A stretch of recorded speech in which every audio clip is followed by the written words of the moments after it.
Conference championship weekend has kicked off around the country, and there's still a lot at stake, considering we still don't have a clear picture of who's going to be in the BCS National Championship game down in the desert. So we kick off in Jacksonville, Florida. It's the ACC Championship game. The Wake Forest Demon Deacons are in town to take on the Georgia Tech Yellow Jackets, number 9 versus number 17.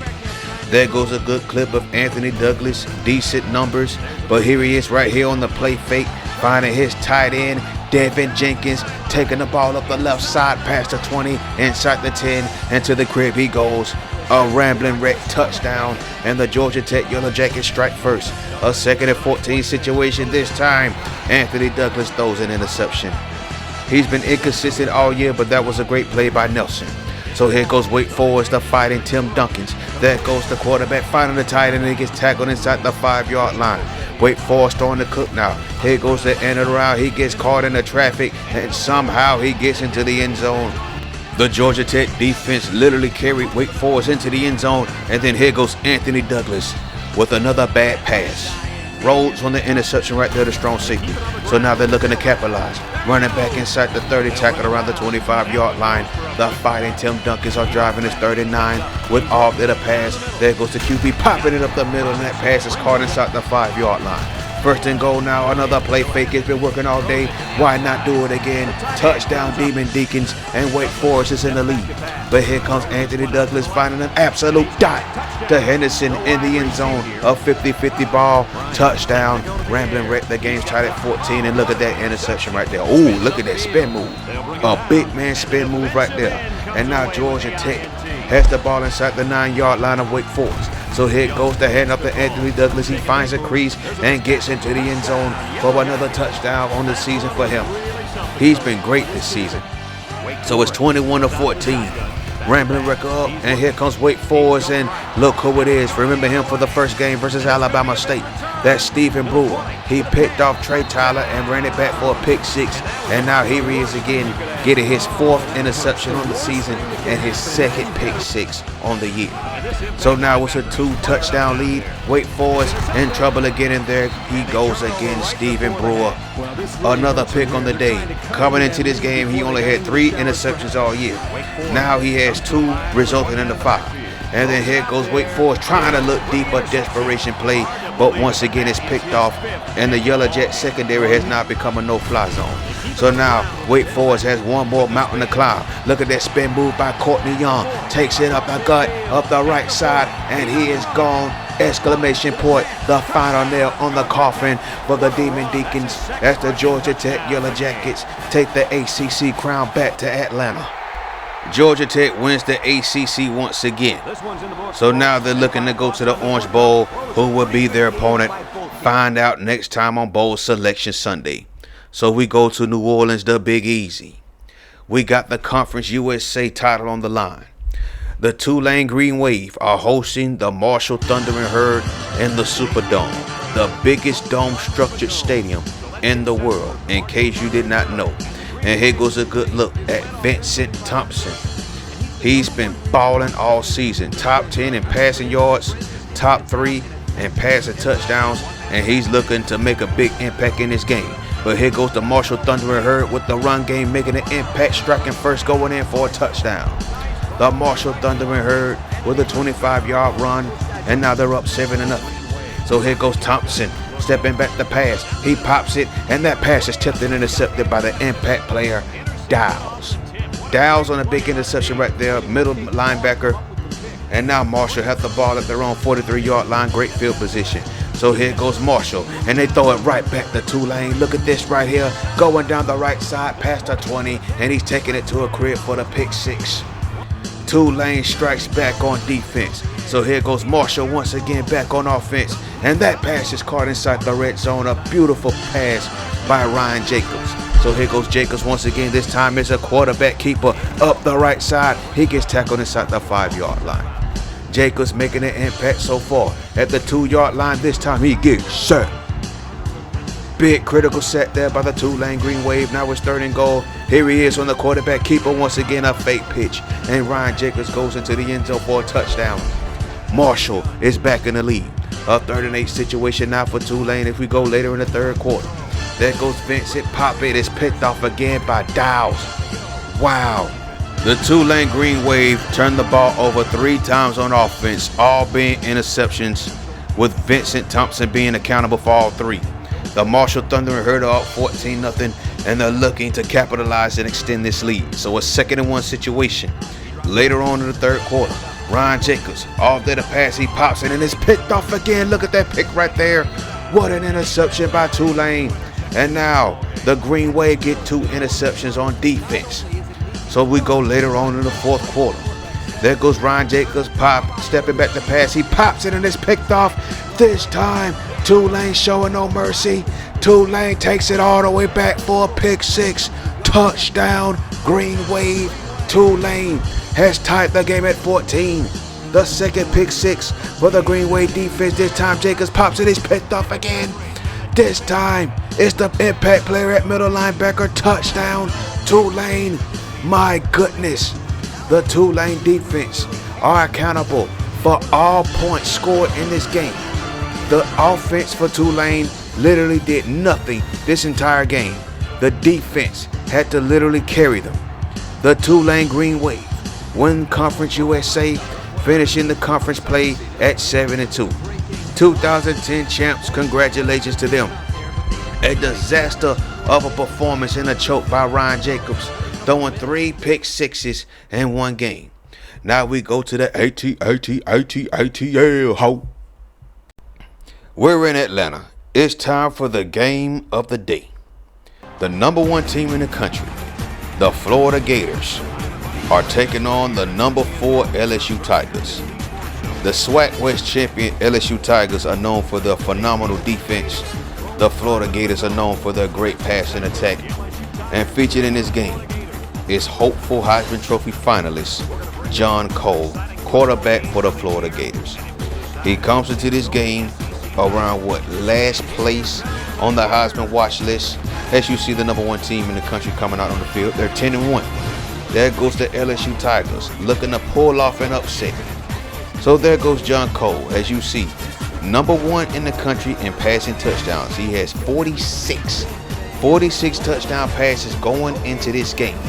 And of course, the Gators are favored to win this game. So here we go. Let's get into the action. Cole steps back, pops it. That pass is caught by the impact player at wide receiver. Look at that catch right there as he stays in bounds. So 3rd and long situation. Cole pops it. It's a Cole word indeed. He makes that catch at the 1-yard line. 1st and goal at the 1. Florida surprisingly in the shotgun. Reminiscent of the days with Steve Spurrier. Cole off there to pass. Pops it in the end zone. He finds his tight end. Touchdown. Florida Gators. They strike on the 1st drive.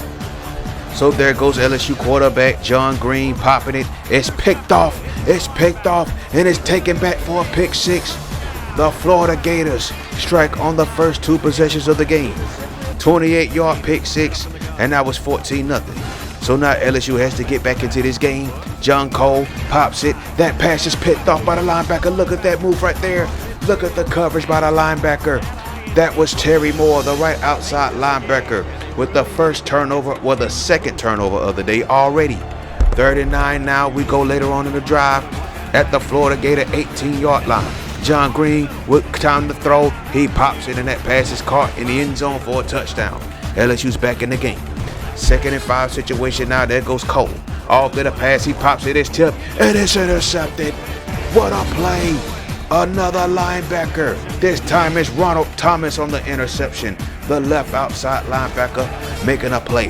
3rd and 6 now. It's a speed option. There goes the pitch. Running back takes it inside the red zone. Taking it around the 15-yard line. Great run by Andre Morris. So they decide to settle for the 3 points. The kick is up, and the kick is good. So now the lead is 14-10 in favor of the Florida Gators. So here we go at the 17-yard line, deep in Florida territory.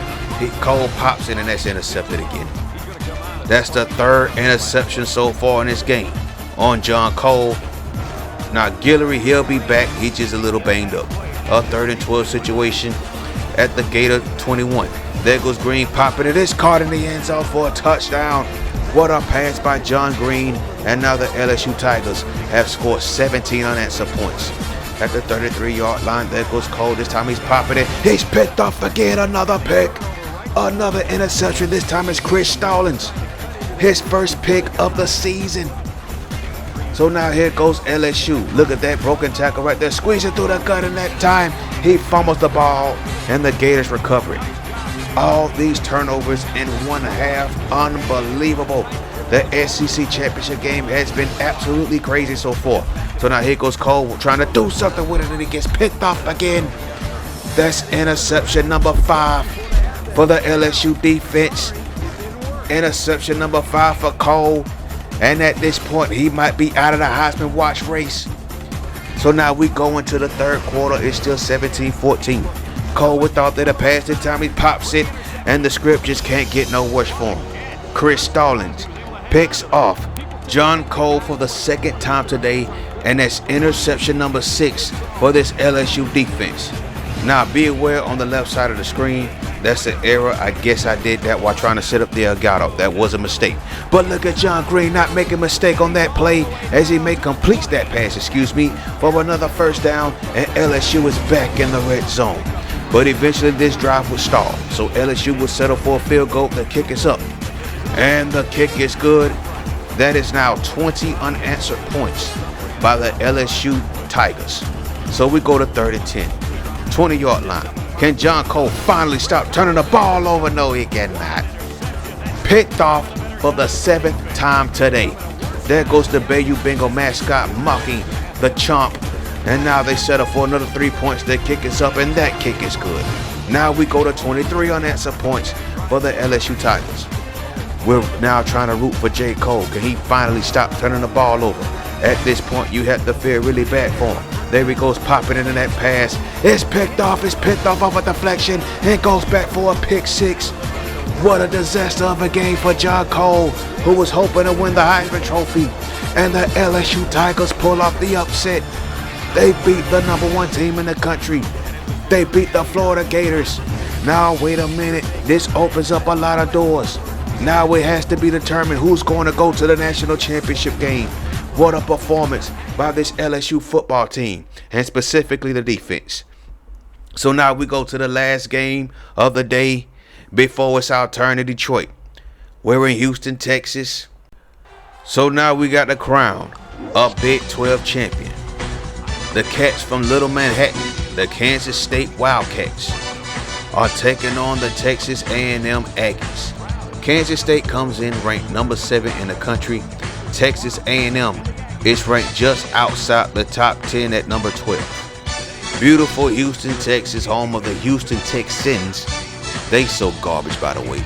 But we're not concentrating on them right now. Let's get to the game. So there goes Texas A&M coming out representing the Big 12 South. There goes Kansas State repping the Big 12 North. There goes Galloway, who's having a great season. Top 10 in the country in rushing yards, along with 14 touchdown runs on the season. Kirk Herbstreit and Lee Corso have picked Kansas State to win this game. Let's see if their predictions are correct. So this game was mainly decided by gritty defense. As you see, Texas A&M popping it in the end zone for a touchdown, the first one of the game. Texas A&M strikes first, an 8-yard pass. Number 12 is up on number 7. 7-0, just like that. A fast start for the Aggies. So now here they come again, 2nd and 10. This time, he's looking to go deep, and that pass is intercepted. That's Stephen Washington on the interception, by the way. The quarterback for Texas A&M is Stephen Caldwell. He's nice too. Mad monster. So now here goes Texas A&M. They're back on offense. This time, it's a handoff. This time, the running back takes it up. Look at this run right here. He's untouched. He goes in the Wildcat territory, and he takes it to the crib for a touchdown. What a play by Texas A&M. They bullied them up front and take it all the way back to the crib. Well, took it to the crib. My bad. Look at the blocking up front on the handoff. Texas A&M does a great job giving him a crease. He wasn't even touched. And he takes it in 75 yards out. A 3rd and 10 situation as we go late in the 4th quarter. Kansas State hasn't done anything all game. So now here goes the quarterback popping it. He finds his tight end inside the 10-yard line. 1st and goal for Kansas State. Now it's 4th and goal. Kansas State have to score on this drive in order to give themselves a chance. Charles steps back to pass. He pops it up the middle to his tight end, and he's well short of the goal line. And now Texas A&M get the ball back. They have just under 2 minutes to go. They just have to run the clock out. Caldwell pops it. That pass is picked off. It's picked off, and he's tackled inside the 10. That's Washington again. Stephen Washington with the interception. They have 3 turnovers on defense despite the fact that they can't score on offense. That's crazy. Charles with the off-the pass. He pops it. That pass is caught in the end zone for a touchdown. Kansas State finally get into the end zone. They finally decrease the lead, and now they have to go for an onside kick. So here goes the onside kick, and Texas A&M recovers it. They're tackled at the 50-yard line, well, the 48 that is, and now they're just worrying about running the clock out. So here goes the handoff. Look at that broken tackle. He fumbled the ball. Oh my goodness, he fumbled the ball. The rush offense has been absolutely dead for Kansas City in this game. Goodness, they only have 35 yards rushing. Their best player hasn't been able to do nothing all day. But here goes Charles. Get set. Disaster strikes again for the Kansas State Wildcats. And now it's 4th and 15. They have to convert in order to give themselves a chance. Charles pops it deep. And it's dropped. The pass is dropped. The pass is dropped. And from there, Texas A&M near the ball. The Texas A&M Aggies take the Big 12 crown. A gritty defensive performance by Texas A&M.